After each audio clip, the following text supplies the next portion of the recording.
이를 내려놓는 순간 시작된 변화. 은퇴 후 현실 공개라는 말은 많은 사람에게 쉼과 여유를 떠올리게 하지만 실제 은퇴는 생각보다 조용하지도 가볍지도 않습니다. 매일 같은 시간에 울리던 알람이 사라진 아침. 처음에는 늦잠을 자는 자유가 달콤하지만 며칠이 지나면 그 자유는 방향을 잃은 시간으로 변합니다. 출근길에 섞이던 사람들의 흐름에서 빠져나온 순간 세상은 나를 더 이상 필요로 하지 않는 것처럼 느껴지기도 합니다. 일을 한다는 것은 돈을 벌기 위한 행위이기도 했지만 동시에 하루의 리듬이었고 나라는 존재를 설명해 주는 문장이었습니다. 그 문장을 내려놓는 순간 많은 은퇴자들은 설명할 말이 없어집니다. 스스로를 소개할 때 직함이 사라진 자리에 공백이 남고 그 공백은 생각보다 빠르게 마음을 잠식합니다.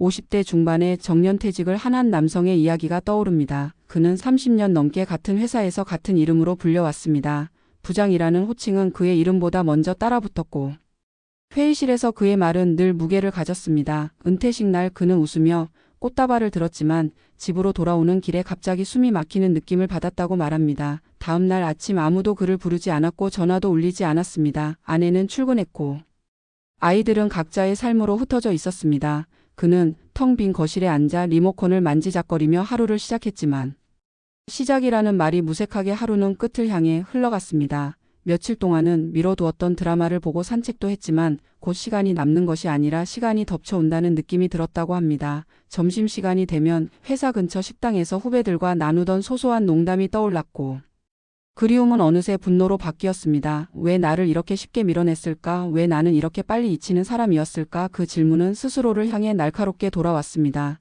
그는 은퇴 후 첫 해에 체중이 늘고 술자리가 잦아졌습니다. 특별히 아플 이유가 없는데도 병원을 찾는 날이 늘었고 검진 결과보다 무서운 것은 이유 없는 불안이었습니다. 아내와의 대화도 줄어들었습니다. 하루 종일 집에 있는 남편과 여전히 바쁜 아내의 시간은 자주 엇갈렸고 사소한 말다툼이 쌓여 침묵이 길어졌습니다. 그는 말합니다. 일보다 힘든 것은 쓸모없어졌다는 느낌이었다고 자신이 사라지는 것 같았다고. 반면 다른 이야기도 있습니다. 60을 앞두고 조기 은퇴를 선택한 한 여성은 오랫동안 회계 업무를 하며 숫자 속에서 살아왔습니다. 은퇴를 결심한 이유는 체력도 있었지만 더 이상 자신이 누구인지 모르겠다는 느낌 때문이었습니다. 그녀는 은퇴 후 바로 여행을 떠나지 않았습니다. 대신 매일 같은 시간에 일어나 동네 도서관으로 향했습니다. 처음에는 책을 읽는 것이 목적이었지만 어느 날부터는 같은 시간에 오는 사람들의 얼굴이 눈에 들어왔습니다. 자연스럽게 인사를 나누고 안부를 묻는 사이 그녀의 하루는 다시 구조를 갖기 시작했습니다. 이후 그녀는 작은 독서 모임을 만들었고 회계 경험을 살려 마을 공동체의 회계 봉사를 맡았습니다. 돈을 벌지는 않았지만 누군가가 그녀를 필요로 한다는 사실이 삶을 다시 단단하게 만들었습니다. 물론 그녀에게도 불안은 있었습니다. 통장이 줄어드는 속도를 계산하며 잠 못 이루는 밤이 있었고 병원 대기실에서 느끼는 노화의 현실은 결코 가볍지 않았습니다. 하지만 그녀는 말합니다. 은퇴는 끝이 아니라 역할이 바뀌는 순간이라고. 일을 내려놓았지만 삶을 내려놓지는 않았다고. 이 두 사람의 이야기는 은퇴의 현실이 단 하나의 얼굴을 가지고 있지 않다는 것을 보여줍니다. 같은 시기 같은 나이 비슷한 자산을 가지고도 은퇴 이후의 삶은 전혀 다른 방향으로 흘러갑니다. 차이를 만드는 것은 돈의 크기만이 아닙니다. 시간을 어떻게 채우는지, 관계를 어떻게 이어가는지, 그리고 무엇보다 자신을 어떤 존재로 다시 정의하는지가 중요합니다. 많은 은퇴자들이 준비하는 것은 숫자입니다. 연금 액수와 저축잔고 예상 지출을 꼼꼼히 계산합니다. 하지만 정작 준비하지 못하는 것은 감정의 변화입니다. 일에서 물러나는 순간 밀려오는 허무와 불안, 외로움은 엑셀로 계산되지 않습니다. 은퇴 후 현실은 조용히 다가옵니다. 갑작스러운 사건보다 매일 반복되는 무의미함으로 사람을 지치게 합니다. 그래서 은퇴는 쉼이 아니라 전환입니다. 삶의 속도와 방향을 다시 설정하는 과정입니다. 누군가는 그 전환에서 길을 잃고 누군가는 새로운 길을 발견합니다. 중요한 것은 은퇴 이후의 시간을 비워두지 않는 것입니다. 꼭 돈을 버는 일이 아니어도 괜찮습니다. 누군가와 약속이 있고 나를 부르는 이름이 있으며 내일을 기다리게 하는 작은 이유가 있다면 은퇴 후의 현실은 조금 덜 차갑습니다.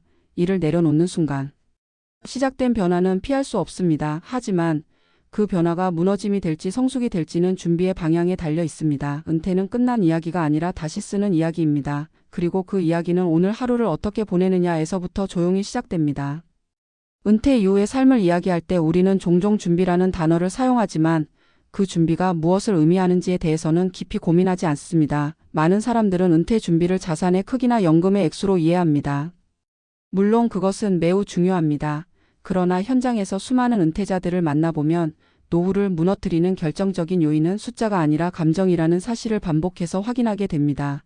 일을 내려놓는 순간 사라지는 것은 월급만이 아닙니다. 사회적 역할, 하루의 구조, 타인과의 연결감, 그리고 스스로에 대한 확신까지 함께 사라집니다. 직장에서의 이름표는 생각보다 강력합니다. 그 이름표는 타인의 시선뿐 아니라 자기 자신을 설명하는 도구이기도 했습니다. 은퇴는 그 이름표를 떼어내는 사건입니다. 그 다음에 무엇을 붙일 것인지에 대한 고민 없이 은퇴를 맞이한 사람들은 공백 앞에서 흔들리기 시작합니다. 하루가 길어지고 밤이 불안해지며 사소한 신체 변화에도 마음이 먼저 무너집니다. 은퇴 후 우울과 무기력은 특별한 성격의 문제가 아니라 준비되지 않은 전환의 결과인 경우가 많습니다. 특히 한국의 50대, 60대는 일 중심의 삶을 살아온 세대입니다. 가족을 책임져야 했고 조직 안에서 버텨야 했으며 개인의 감정보다는 역할을 우선시해 왔습니다. 그런 삶의 방식은 은퇴와 동시에 방향을 잃기 쉽습니다. 더 이상 요구받지 않는다는 사실은 자유이기도 하지만 동시에 존재 이유를 흔드는 경험이 됩니다. 그래서 은퇴 이후에 가장 먼저 필요한 것은 쉼이 아니라 구조입니다. 언제 일어나고 어디로 가며 누구를 만나고 어떤 역할을 할 것인지에 대한 최소한의 틀이 필요합니다. 그 틀은 거창할 필요가 없습니다. 정해진 요일의 모임이나 정기적인 봉사활동, 동네에서 맡은 작은 책임만으로도 충분합니다. 중요한 것은 나를 기다리는 시간과 나를 필요로 하는 사람이 있다는 감각입니다. 그것이 있어야 하루가 의미를 갖습니다. 또한 은퇴 이후의 관계는 이전과 전혀 다른 방식으로 재구성되어야 합니다. 직장 중심의 관계가 사라진 자리에 가족과 배우자가 중심에 서게 됩니다. 이때 많은 갈등이 발생합니다. 함께 있는 시간이 늘어났지만 대화는 줄어들고 기대는 커지지만 이해는 부족해집니다. 은퇴는 개인의 사건이 아니라 부부의 사건이며 가족 전체의 재편입니다. 은퇴 이후의 평온을 원한다면 은퇴 이전부터 관계에 대한 준비가 필요합니다. 서로의 일상을 존중하는 법, 각자의 시간을 허용하는 법, 그리고 상대를 통해 공허함을 채우려 하지 않는 태도가 중요합니다. 은퇴 후 현실은 생각보다 길고 단조롭습니다. 특별한 사건 없이 흘러가는 날들이 쌓이며 삶의 만족도를 결정합니다. 그 시간 속에서 자신을 어떻게 정의하느냐가 노후의 질을 좌우합니다. 더 이상 직함으로 설명되지 않는 자신을 어떤 언어로 부를 것인지 스스로에게 질문해야 합니다. 은퇴자는 무직자가 아니라 전환기에 있는 사람입니다. 역할이 사라진 것이 아니라 역할을 다시 선택할 수 있는 시기에 들어선 것입니다. 이 관점의 차이가 노후를 견디는 힘이 됩니다. 결국 은퇴 준비란 돈을 모으는 일과 동시에 삶의 의미를 분산시키는 작업입니다. 하나의 역할에 모든 정체성을 걸지 않고 여러 개의 작은 역할로 자신을 구성하는 연습입니다. 그렇게 준비된 은퇴는 덜 불안하고 더 유연합니다. 일을 내려놓는 순간 시작된 변화는 누구에게나 찾아옵니다.